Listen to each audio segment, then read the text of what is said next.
every person's right to a clean and healthy environment, which includes the right to have the environment protected for the benefits of the present and future generations, and to have obligations relating to environment fulfilled under Article 70.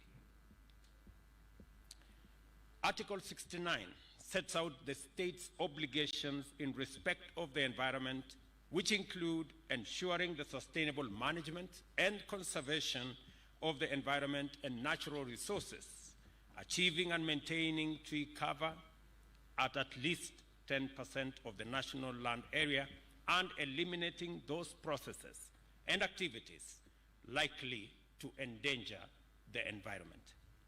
Our National Development Blueprint, the Kenya National Vision 2030, makes a clean and secure environment a necessary component of our development agenda. Moreover, the bottom-up economic transformation agenda commits us to implement the constitutional tree cover mandate together with the strategies to achieve mitigation, adaptation, and resilience in response to the impacts of climate change as part of a broader program to fulfill our commitment to reduce emissions by 32% by 2030. More than 2/3 of our landmass is arid and semi-arid rangelands.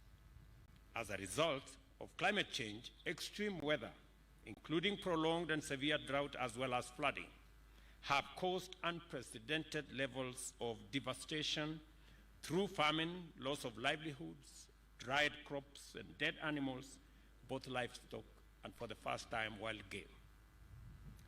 Our increased vulnerability to extreme weather and climate conditions is a consequence of negligent and dangerous human activity, such as the wanton destruction of forests, indiscriminate felling of trees, and clearing of vegetation, unsustainable land use practices, and the reckless encroachment of riparian and wetland ecosystems. Climate change itself, caused by global warming as a result of dangerous accumulation of greenhouse gases in the atmosphere, is driven by industrial emissions and pollution and the systematic compromising of the Earth's capacity to sequester carbon and the atmosphere using its natural lungs, which are our forests. Kenya is a strong champion of climate action with a track record of Pan-African and global leadership and participation in such frameworks, programs, and initiatives as the Conference of Parties to the United Nations Framework on Convention on Climate Change, the Paris Summit, and most recently, the first ever Africa Climate Summit. We are also the home of the United Nations Environmental Programme, UNEP, and have a long history of effective climate and environmental multilateral diplomacy. Our commitments with regard to climate action are therefore fundamental to our development agenda and critical to our national interest. The protection of biodiversity is a constitutional obligation of the state that touches on fundamental rights of present and future generations of all our citizens. Our tree cover and forests sit at the heart of this commitment, both in terms of protection and conservation, and also with respect to enhancement and protection of all our environmental assets. I find it important to share this context with you, and especially with the graduates. If anyone told you, young people standing before me today, that your job is a routine occupation, they are very mistaken. You enter our national economic transformation equation as the people's trustees and guarantors of fundamental constitutional mandates and custodians of our forest value chain, which comprises critical resources and essential community assets. Our lives and livelihoods depend on the protection and sustenance of our biodiversity and the mitigation of climate change.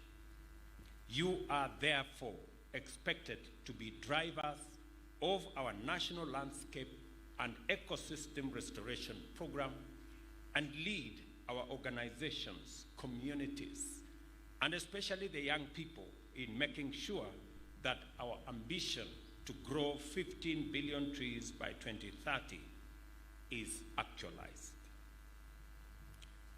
Wacha nirudie kwa Kiswahili ili tuelewane.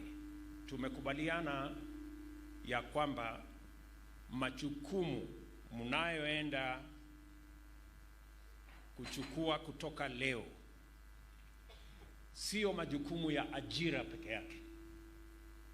Ni majukumu ya muhimu katika kuhakikisha ya kwamba matatizo ya kubadilika kwa hali ya mazingira yanashughulikiwa. Azma yetu kama taifa kupanda miche bilioni 15 inatimia.